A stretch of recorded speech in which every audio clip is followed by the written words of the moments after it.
Hey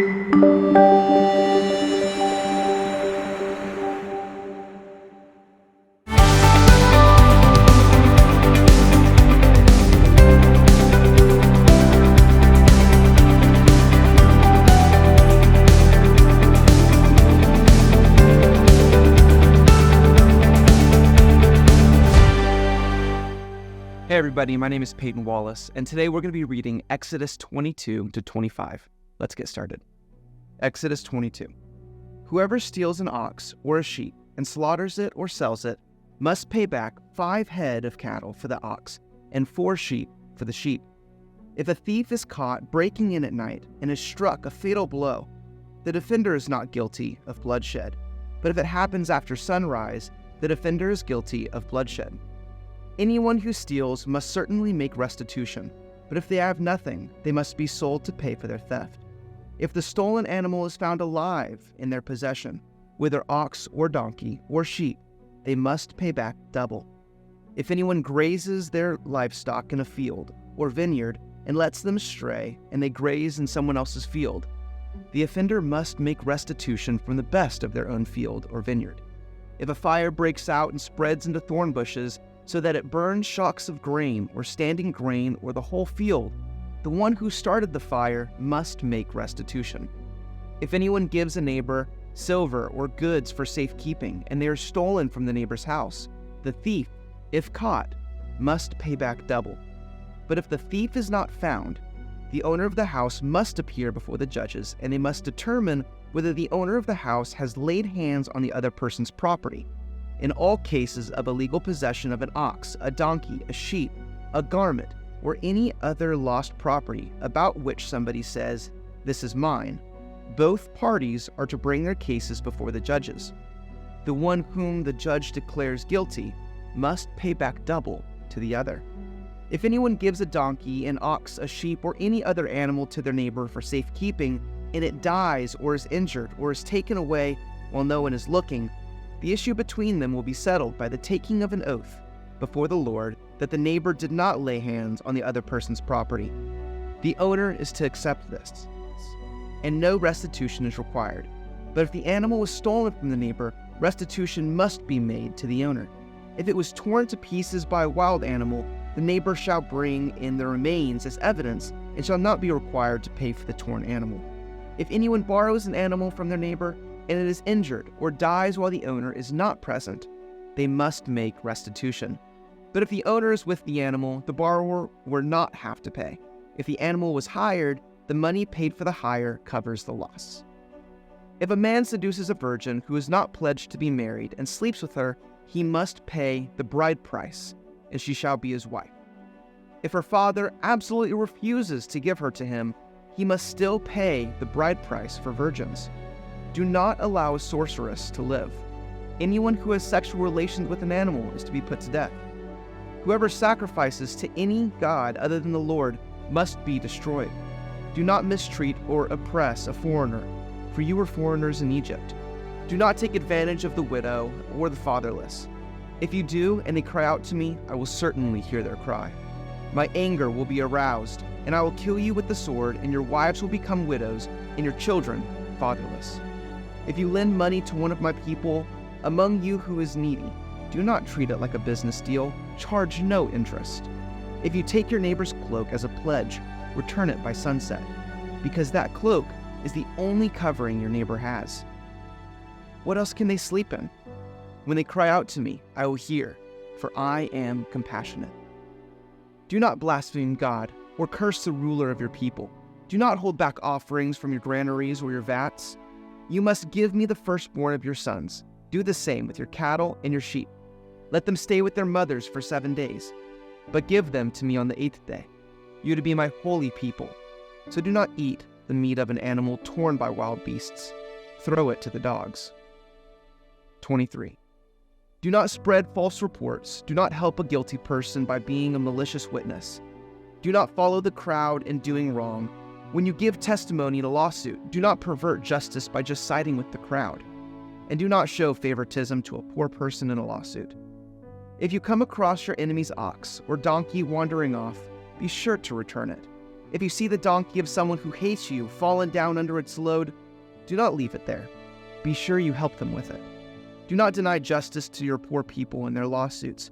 Have nothing to do with a false charge, and do not put an innocent or honest person to death, for I will not acquit the guilty. Do not accept a bribe, for a bribe blinds those who see and twists the words of the innocent. Do not oppress a foreigner. You yourselves know how it feels to be foreigners, because you were foreigners in Egypt. For 6 years you are to sow your fields and harvest the crops, but during the 7th year let the land lie unplowed and unused. Then the poor among your people may get food from it, and the wild animals may eat what is left. Do the same with your vineyard and your olive grove. 6 days do your work, but on the 7th day do not work, so that your ox and your donkey may rest, and so that the slave born in your household and the foreigner living among you may be refreshed. Be careful to do everything I have said to you.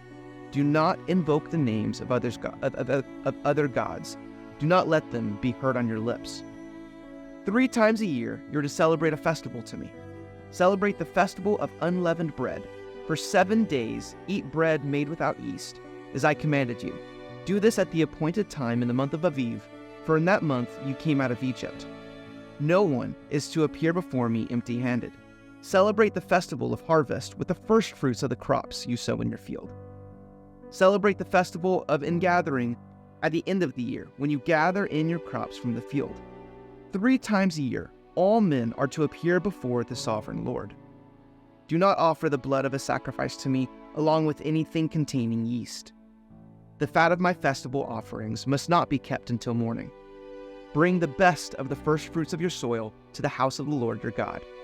Do not cook a young goat in its mother's milk. See, I am sending an angel ahead of you to guard you along the way, and to bring you to the place I have prepared. Pay attention to him, and listen to what he says. Do not rebel against him. He will not forgive your rebellion, since my name is in him. If you listen carefully to what he says, and do all that I say, I will be an enemy to your enemies, and I will oppose those who oppose you. My angel will go ahead of you and bring you into the land of the Amorites, the Hittites, Perizzites, Canaanites, Hivites, Jebusites, and I will wipe them out. Do not bow down before their gods or worship them or follow their practices. You must demolish them and break their sacred stones to pieces. Worship the Lord your God, and his blessing will be on your food and water. I will take away sickness from among you, and none will miscarry or be barren in your land. I will give you a full lifespan. I will send my terror ahead of you, and throw into confusion every nation you encounter. I will make all of your enemies turn their backs and run. I will send the hornet ahead of you to drive the Hivites, Canaanites, Hittites out of your way, but I would not drive them out in a single year, because the land would become desolate, and the wild animals too numerous for you. Little by little, I would drive them out before you, until you have increased enough to take possession of the land. I will establish your borders from the Red Sea to the Mediterranean, and from the desert to the Euphrates River. I will give into your hands the people who live in the land, and you will drive them out before you. Do not make a covenant with them or with their gods.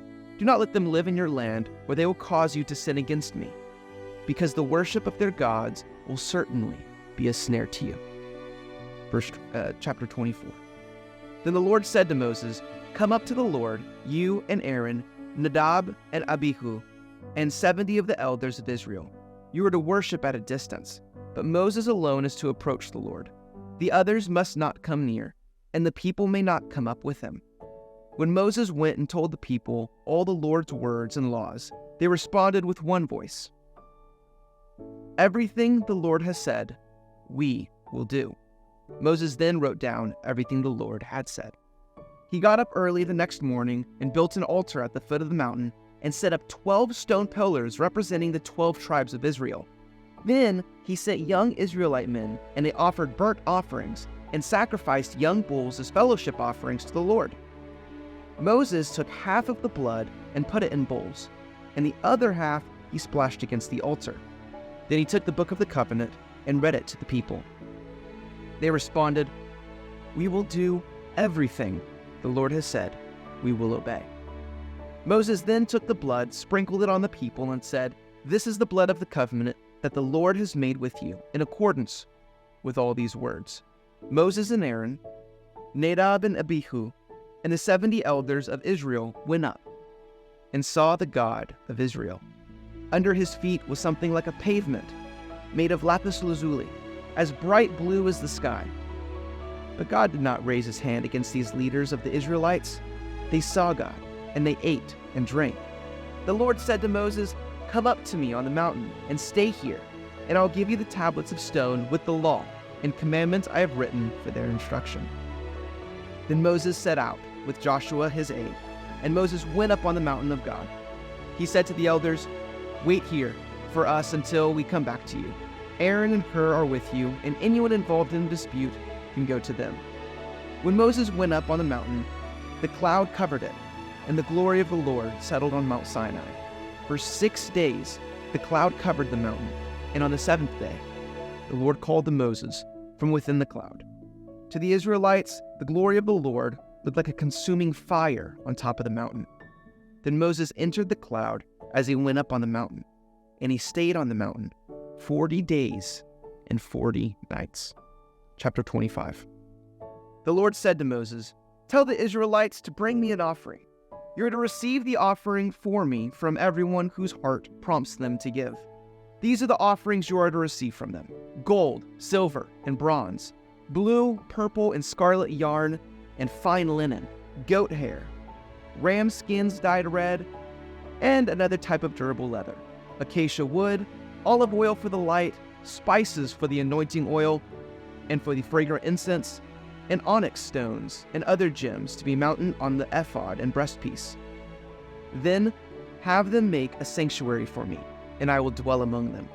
Make this tabernacle and all its furnishings exactly like the pattern I will show you. Have them make an ark of acacia wood, 2.5 cubits long, 1.5 cubits wide, and 1.5 cubits high. Overlay it with pure gold, both inside and out, and make a gold molding around it. Cast 4 gold rings for it and fasten it to its 4 feet, with 2 rings on one side and 2 rings on the other. Then make poles of acacia wood and overlay them with gold. Insert the poles into the rings on the sides of the ark to carry it. The poles are to remain in the rings of this ark. They are not to be removed. Then put in the ark the tablets of the covenant law, which I will give you. Make an atonement cover of pure gold, 2.5 cubits long and 1.5 cubits wide, and make 2 cherubim out of hammered gold at the ends of the cover.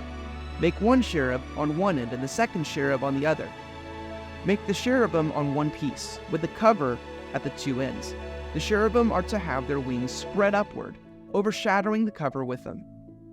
The cherubim are to face each other, looking towards the cover. Place the cover on top of the ark, and put in the ark the tablets of the covenant law that I will give you. There, above the cover between the 2 cherubim that are over the ark of the covenant law, I will meet with you, and I will give you all of my commands for the Israelites.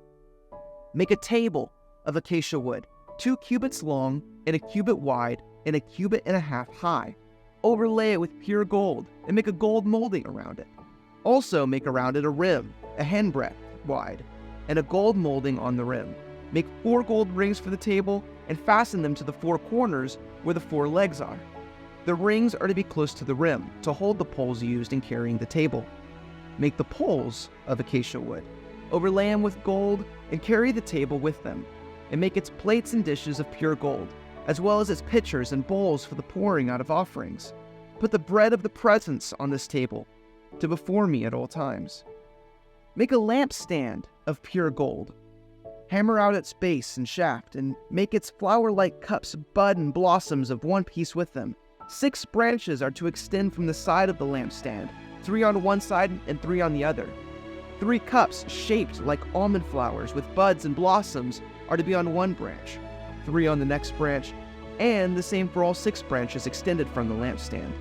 And on the lampstand there are to be 4 cups shaped like almond flowers with buds and blossoms. 1 bud shall be under the first pair of branches extended from the lampstand, a 2nd bud under the 2nd pair, and a 3rd bud under the 3rd pair, 6 branch in all. The buds and branches shall all be in one piece with the lampstand hammered out of pure gold. Then make its 7 lamps and set them up on it so that they light the space in front of it. Its wick, trimmers, and trays are to be of pure gold. A talent of pure gold is to be used for the lampstand and all these accessories. See that you make them according to the pattern shown you on the mountain. Exodus 25. Thank you.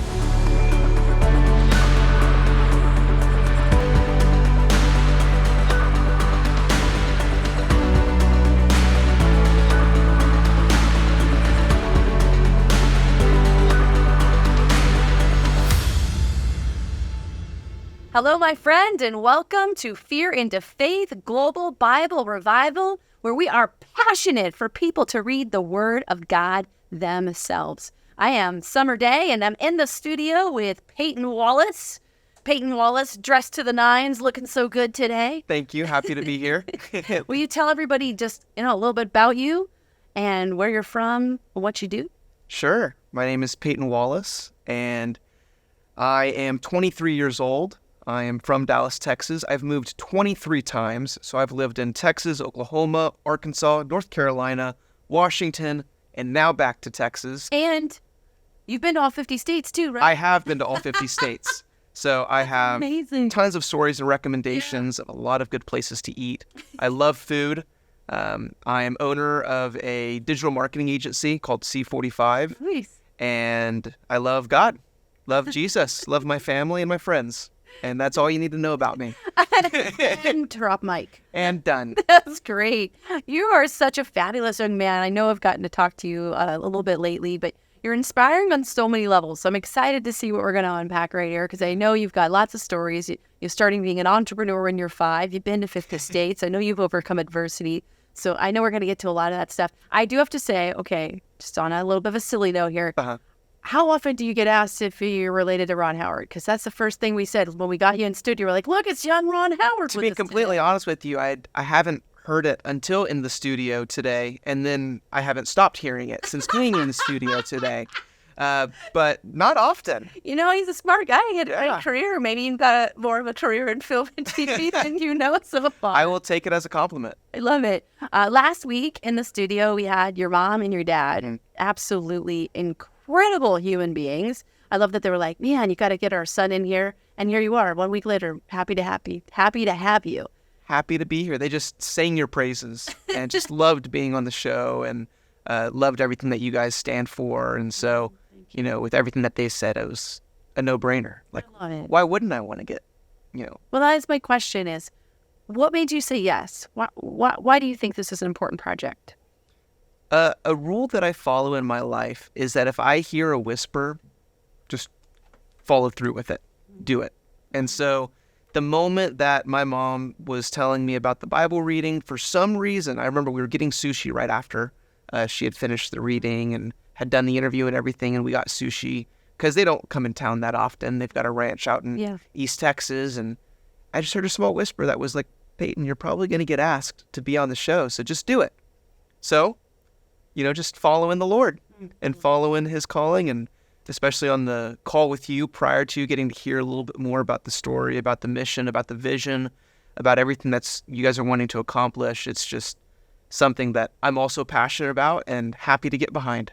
Thank you. Yeah. And why do you specifically think it's important for people to be in the Word of God themselves? Yeah. It's more than just reading it. It's more than just a good book. I find it super interesting, especially with what I was reading today. We were talking about how the Ark of the Covenant was constructed, and there was a lot of gold that went into it. Yeah. And so it's like twofold. It's read it, because the more that you read it, the more that you're in the Bible and in the Word, you're going to see it also be fulfilled in your life. You're also going to see, your core values change, what you stand for change. But I also like being in the Word because you never know what you're going to read. You never know if you're going to get a how-to tutorial on how to build an Ark of the Covenant using gold and the different inlays and where the ring should go. I mean, they laid it out step by step. Yeah. But I just think it's so interesting. And for any guy that wants an action and adventure movie, just read the Bible. It's like... That's what I'm saying.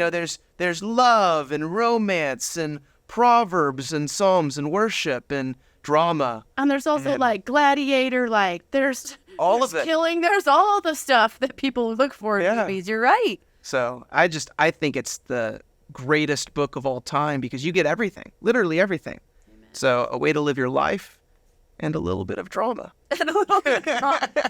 I'm finishing reading it my 4th time, and there's still times when I read things and I'm like, whoa, I forgot that was in there. It gets really intense sometimes. Like the Bible is not rated PG. No.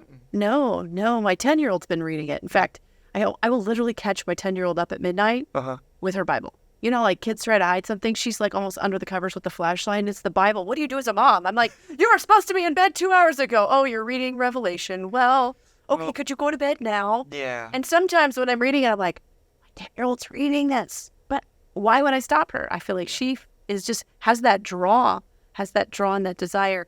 What was it like being in the studio and reading today for you? I loved it. It was great.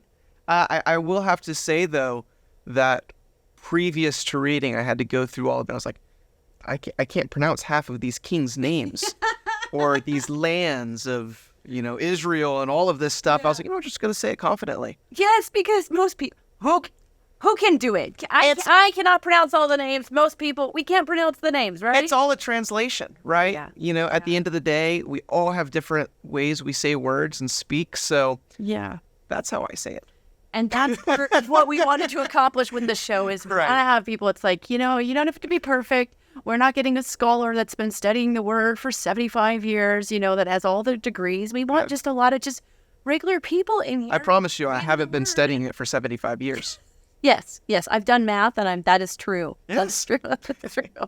Well, let's talk about a little bit of your, faith journey. So you were raised in the church? Mm-hmm. Okay.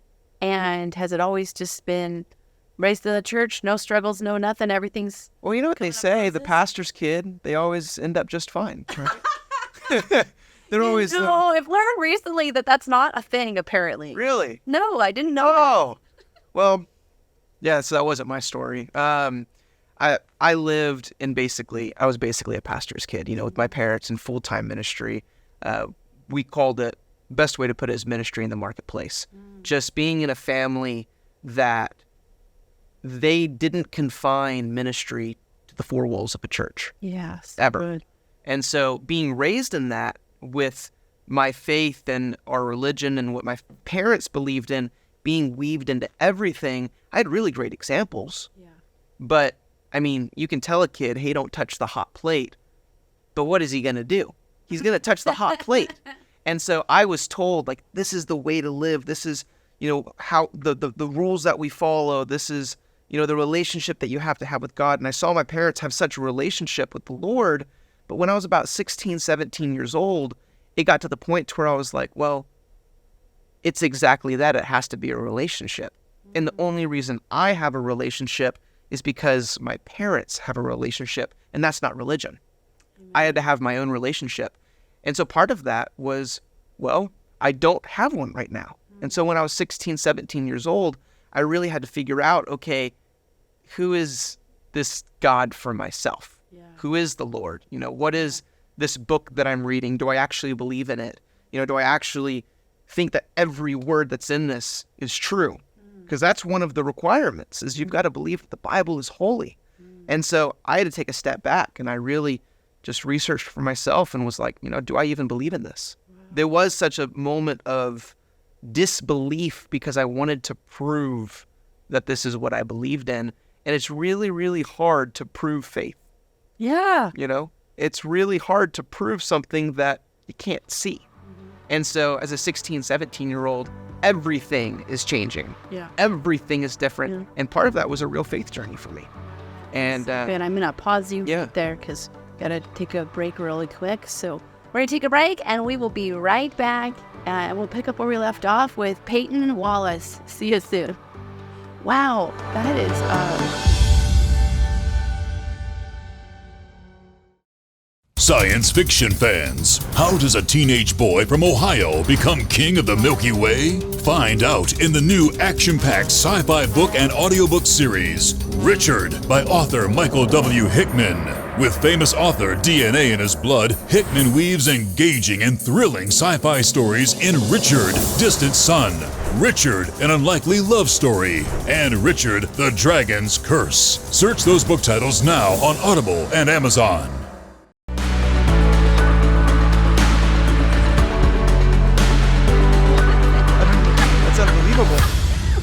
are back.